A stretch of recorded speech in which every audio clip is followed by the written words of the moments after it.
वो प्रधानमंत्री हो सकते हैं या हैं, क्योंकि उनके पास सारी ताकत है। वो हेल्थ मिनिस्टर हो सकते हैं, उनको पद भी मिल गया, WHO को मिला कि नहीं मिला? हाँ, इनाम मिल रहा है ना उनको। और हमारे प्रधानमंत्री को तो इनाम पहले ही मिल गया था पिछले साल बिल गेट्स के हाथों से। तो वो 2-4 लोग कर रहे हैं, वो पूरी तरह पावर में रहना चाहते हैं, जिंदगी भर रहना चाहते हैं। कुछ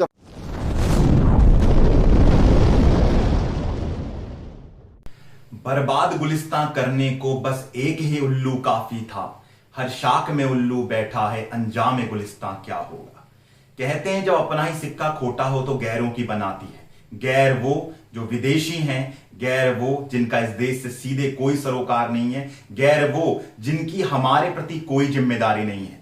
कुछ ऐसी ही घटना डॉक्टर विश्वरूप रॉय चौधरी के उस वीडियो पे दर्ज होती है जो उन्होंने कुछ दिनों पहले ही प्रेस कॉन्फ्रेंस में दिया था।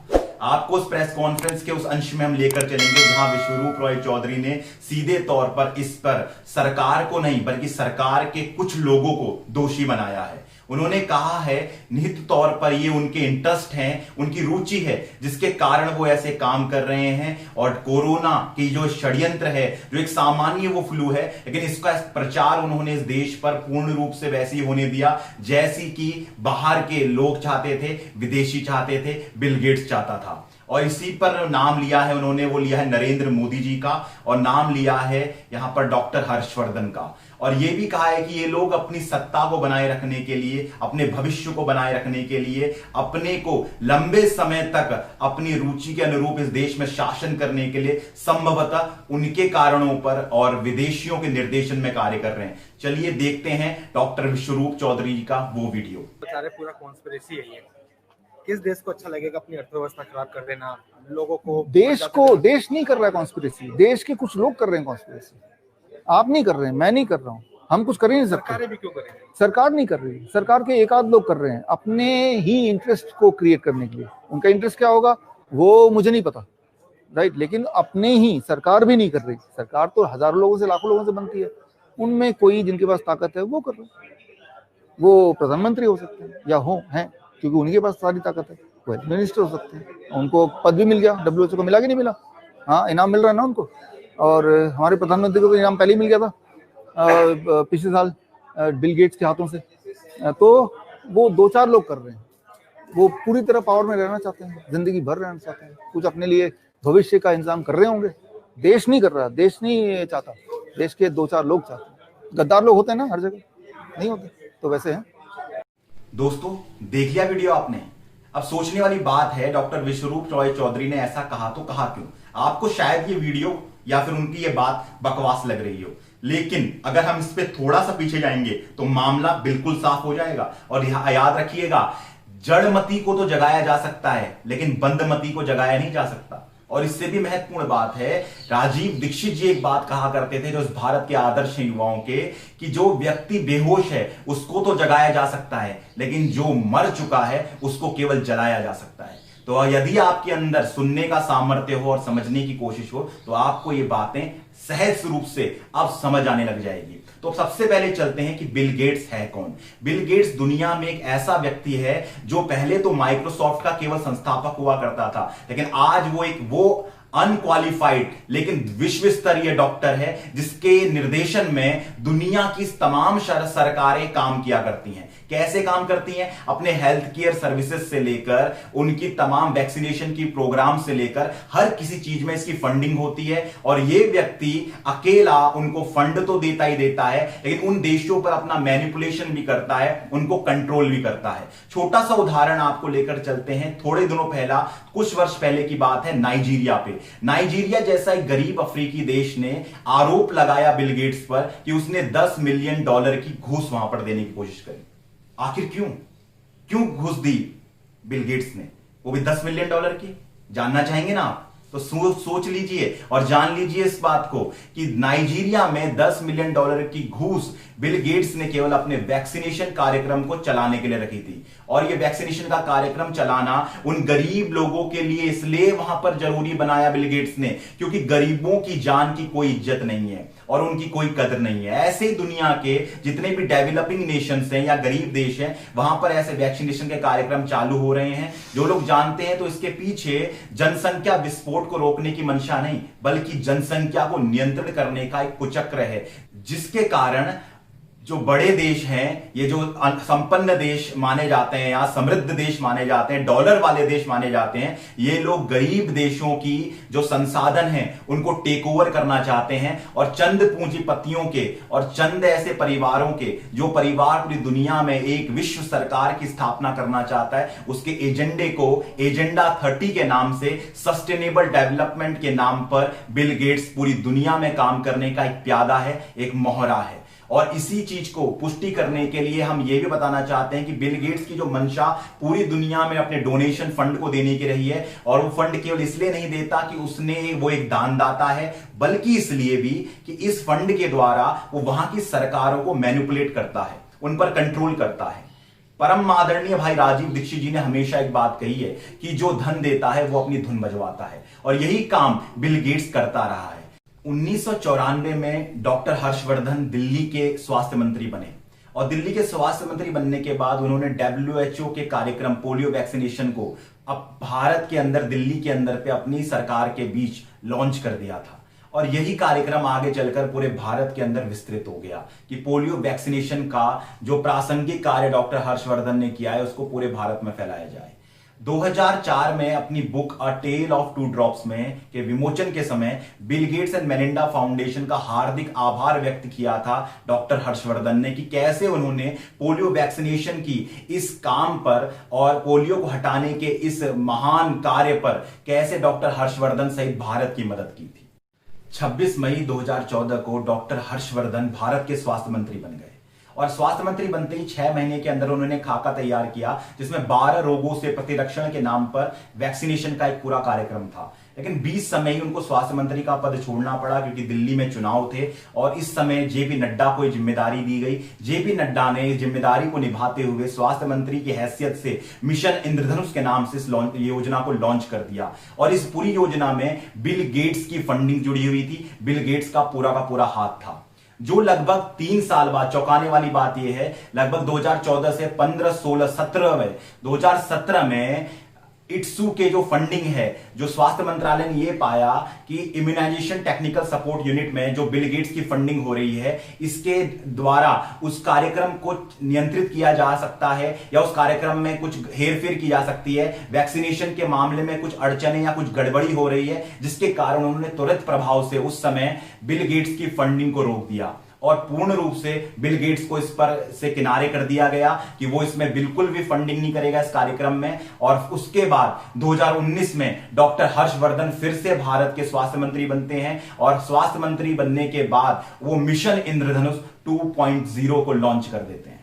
मिशन इंद्रधनुष योजना पर लगी रोक के बाद bill Gates and Melinda foundation ने एक योजना पे काम किया, और लगभग 2019 में उन्होंने सितंबर 2019 में नरेंद्र मोदी जी को ग्लोबल गोलकीपर का अवार्ड दिया, और जो उनके स्वच्छ भारत मिशन के ऊपर था। डॉक्टर विश्वरूप रॉय चौधरी जिस अवार्ड की बात नरेंद्र मोदी जी को पिछले वर्ष यानी 2019 में देने की बात कह रहे हैं, वो यही ग्लोबल गोलकीपर का अवार्ड है। और बिल गेट्स ने इस अवार्ड को देने के साथ ही नरेंद्र मोदी जी से अपनी नजदीकी बढ़ाने का काम किया, क्योंकि इसके बाद वो वापस मोदी जी के साथ संपर्क में आया, और इसके द्वारा वो भारत में फिर से अपने पांव को और ज्यादा पसारना चाहता था और वैक्सीनेशन के किसी कार्यक्रम में कुछ ज्यादा ही तह तक अपने को इंक्लूड करना चाहता था, जोड़ना चाहता था। और इसी के साथ ही घटना थोड़ी और गजब की तब हो गई जब सितंबर में ये गोलकीपर अवार्ड देने के बाद 2019 के ही नवंबर माह में, अगले ही महीने पर बिल गेट्स मिलने के लिए भारत आ चुका था, और इस 3 दिवसीय दौरे पर वो मिला डॉक्टर हर्षवर्धन जी से, स्मृति ईरानी जी से, और यहां तक कि नरेंद्र मोदी जी से। नरेंद्र मोदी जी से अपनी मुलाकात में नवंबर 2019 में उसने सस्टेनेबल गोल्स पे काम बात करी। सस्टेनेबल डेवलपमेंट के वही गोल्स जिसको एजेंडा 30 के नाम पर पूरी दुनिया समझती है, पूरी दुनिया का बौद्धिक वर्ग समझता है कि एजेंडा 30 के अंतर्गत कैसे दुनिया में एक विश्व सरकार के अधीन इस पूरी दुनिया को करने का एक नियंत्रित कार्यक्रम चल रहा है, जिसमें उसके वैक्सीनेशन के द्वारा ये उसके छोटे छोटे से सोपान है जिससे उस लक्ष्य को प्राप्त करने में हेल्थ आईडी के द्वारा, यहां तक कि आधार आईडी के द्वारा हर चीज को जोड़कर आदमी के डाटा और उसकी फ्रीडम, डाटा को इकट्ठा करके उसकी फ्रीडम को उसको छीनकर उसको नियंत्रित करने का एक पूरा कार्यक्रम चल रहा है। इस कार्यक्रम पर सस्टेनेबल गोल्स को अचीव करने के लिए नरेंद्र मोदी जी के साथ उनकी वार्ता होती है और इसी के साथ नवंबर 2019 में ही अगले ही दिन वो वापस से डॉक्टर हर्षवर्धन के साथ मिलते हैं और एक एमओयू साइंड होता है बाकायदा, और वो एमओयू वापस से साइंड होता है वैक्सीनेशन को लेकर और कई तरह के ऐसे ही कार्यक्रम के साथ। 2019 में नरेंद्र मोदी जी से अपनी इस भेंट के बाद ही चंद महीनों के बाद पूरी दुनिया में कोरोना का साया छा गया और इसी बीच वापस से बिल गेट्स की पूरी तरह से एंट्री के दरवाजे भारत के लिए खुल गए और खोल दिए गए। मई 2020 में यहां तक कि प्रधानमंत्री मोदी जी की से उनकी पूरे लाइव माध्यम से बातचीत होती है, कॉन्फ्रेंसिंग होती है, वीडियो कॉन्फ्रेंसिंग, और उसमें वो बिल गेट्स के साथ बात करते हैं इस वैक्सीन के ऊपर, इसके कार्यक्रम के ऊपर, मास्क के ऊपर और अपनी योजनाओं के ऊपर। साथ में बिल गेट्स भी उनको इसमें R&D के लिए सपोर्ट की बात करता है और इस सपोर्ट की बात आगे बढ़ते बढ़ते भारत के अंदर बिल गेट्स को वापस से खड़े होने की ताकत प्रदान करती है और तब से बिल गेट्स पूरी तरह से भारत में अपने वैक्सीनेशन के कार्यक्रम को चालू करने के साथ जुट गया। और इसी के साथ एक घटना और घटती है कि डॉक्टर हर्षवर्धन को WHO का एग्जीक्यूटिव बोर्ड का हेड बना दिया जाता है, प्रेसिडेंट बना दिया जाता है। हालांकि यह सीट पिछले वर्ष ही निश्चित कर दी गई थी भारत के लिए, ऐसा कहा जाता रहा है, लेकिन सोचने वाली यह बात है कि इसके लिए डॉक्टर हर्षवर्धन को ही क्यों चुना गया, क्योंकि डॉक्टर हर्षवर्धन को इसके प्रेसिडेंट बनाने के साथ ही भारत के स्वास्थ्य मंत्री को WHO का प्रेसिडेंट बना दिया गया। गौर करने वाली बात है, अब डॉक्टर हर्षवर्धन किसके इंटरेस्ट के लिए ज्यादा कार्य करेंगे, एक भारत के स्वास्थ्य मंत्री के तौर पर या फिर एक WHO के बोर्ड डायरेक्टर के नाम पे, और वो भी वो WHO जिसको 2009 में 2010 के अंतर्गत ही भ्रष्ट संस्था के ऊपर पर साबित किया गया था, जब तब स्वाइन फ्लू के ऊपर उसने पूरा माहौल गर्म किया था और पूरी तरह से इसके खौफ के बाजार को उस समय भी प्रचारित किया था। और उस समय 2009 में राजीव भाई दीक्षित जी ने H1N1 यानी स्वाइन फ्लू के पूरे षड्यंत्र का पर्दाफाश किया था और मौत और भय के इस व्यापार का उन्होंने नंगा कर दिया था और उसको एक मीडिया फ्लू बताया था। और यही जब WHO एक ऐसी संस्था भी है जिसने पूरी दुनिया में वैक्सीनेशन के कार्यक्रम ही नहीं बल्कि पूरी दुनिया को के हेल्थ सेक्टर को बर्बाद करना और आयुर्वेद को बर्बाद करने के ऊपर निर्णायक भूमिका निभाई है।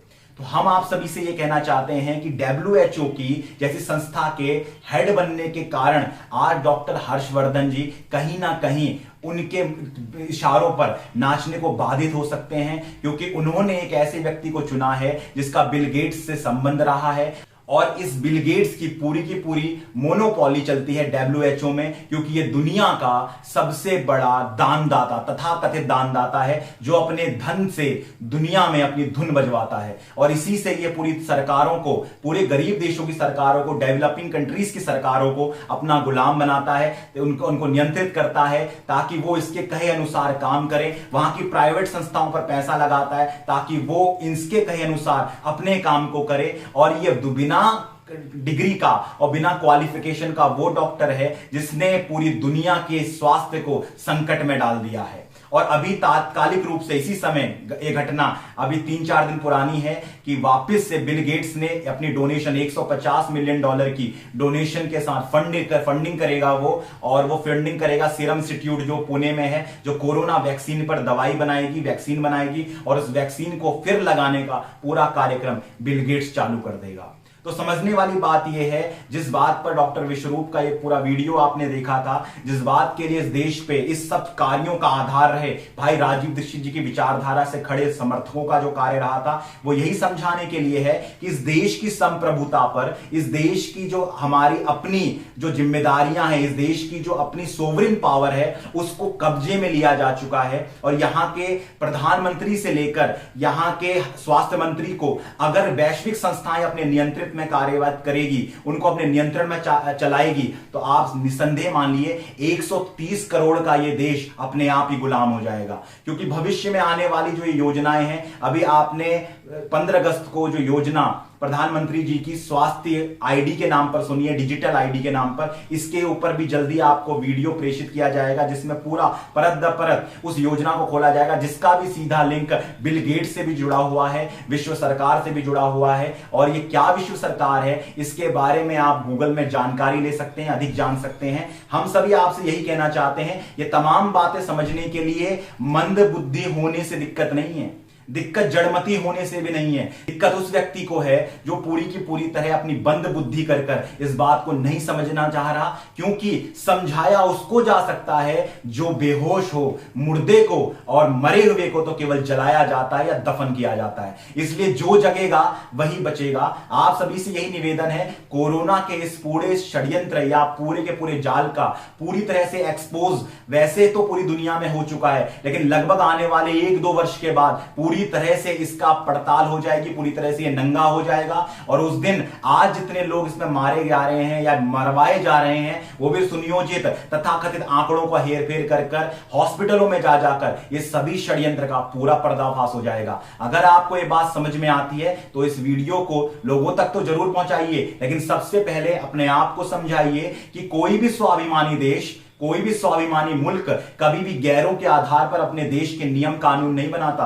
राजीव दीक्षित जी हमेशा यही बात कहते रहे हैं कि हमेशा हमें अपने नियमों, अपने स्वतंत्रता का यही अभिप्राय है कि हम अपने तंत्र और अपने कानूनों, अपनी योजनाओं के आधार पर अपने देश को आगे बढ़ाएं, ना कि बिल गेट्स जैसे लोगों के फंडों के द्वारा या WHO के नियंत्रित जैसी संस्थाओं के द्वारा। बल्कि ऐसा समय देश में आया कि आज हमारे पास एक दोहराए पर हमारे डॉक्टर हर्षवर्धन भी खड़े होते होंगे, जिनके पास यह सोचना पड़ता होगा कि मैं किसके नेशनल इंटरेस्ट के लिए काम करूं या फिर मैं किसी WHO के इंटरेस्ट के लिए काम करूं। और WHO और देश का जब स्वास्थ्य मंत्री एक साथ मिल चुका हो और इनको एक साथ जोड़ा जा चुका हो, तो भारत के अंदर पे पारदर्शिता पर तो सवाल उठेंगे, इस पूरे वैक्सीनेशन के कार्यक्रम पे सवाल उठेगा, इस पूरे के पूरे मास्क और इस डर और भय के व्यापार पर सवाल उठेगा। और ये सवाल आप भी हर उस व्यक्ति से पूछिए और हर व्यक्ति से जानिए कि आखिर ये सब संबंध के साथ ये जो चरणबद्धता और बिल गेट्स का पूरा जो खटकर्म खड़ा हुआ है, इसका जवाबदेही हम किसको मानेंगे? क्योंकि हमारे लिए तो जवाबदेही केवल भारत के प्रधानमंत्री की होती है, हमारे देश की जनता के लिए जवाबदारी भारत के स्वास्थ्य मंत्री की होती है। हम जिम्मेदार इसके लिए बिल गेट्स को नहीं मान सकते, लेकिन महत्वपूर्ण बात यह है कि हमारी सरकारें बिल गेट्स के आधार पर काम क्यों करती हैं। वंदे मातरम, भारत माता की जय। राजीव दीक्षित अमर रहें।